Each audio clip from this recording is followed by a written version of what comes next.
REDMAGIC 9S Pro, and it starts at just 600 version of the Snapdragon 8 Gen 3, up to 16 gigabytes of the fastest DDR5 RAM, and the fastest UFS 4.0 storage, which, some phones that cost nearly twice as. More importantly, it has the most advanced cooling system in the industry, with a 10-layer setup that includes AAA titles that are making their way over to mobile. That pushing phones to their limits, testing not just the peak performance, but also how that performance holds up over time. Where in the very first loop, the REDMAGIC was able to outperform all of the competition. It more than doubled the pixel score, it handily beat the iPhone 15 Pro Maxes, and it even edged out the Galaxy S24 Ultra despite having the same chipset, which was kind of surprising. But where things get really interesting is in the subsequent loops, where both the iPhone and the Galaxy immediately start thermal throttling, while the 9S Pro does a relatively good job at maintaining its performance all the way through, to the point where by the end, the lowest score on the 20th loop was still higher than the iPhone's and the Pixel's highest scores. And even against the new iPhone 16 Pro Max,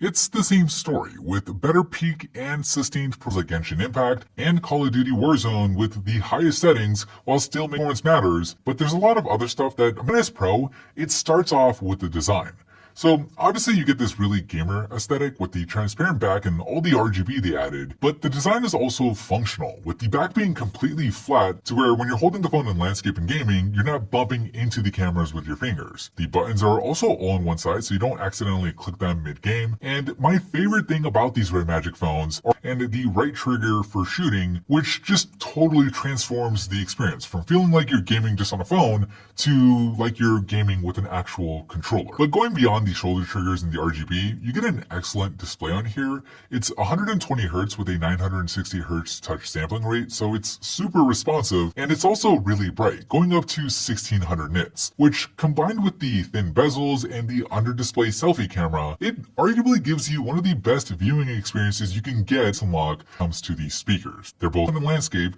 you're not blocking the bottom firing speaker with your palm, and then for the other side, while this little vent does get blocked by your palm, because there are multiple points of the speakers all together, you still get a 3.52 chip that I was talking about earlier, handles things like the vibration motor, enabling what REDMAGIC calls 4D haptics, where they enhance the haptics on certain games, but even in the non-supported games, the is a massive 65. Using that 80-watt fast charger, you can actually enable a feature called charge separation, so that way you can actually run off the wall power and bypass charging the battery altogether, and that you'd like to see create macros where you can automate repetitive actions in a game with a single touch. There's an instant replay button that lets you record the last 30 seconds of gameplay without slowing anything down, kind of like how it is on PCs and consoles. You can force aspect ratios, even forcing a landscape game into portrait mode. You can add a crosshair like a lot of gaming monitors can do. And then there's the AI trigger feature, which I think is easily the coolest one of them all, where you can have the phone recognize something specific on the screen, say a kill streak in Call of Duty,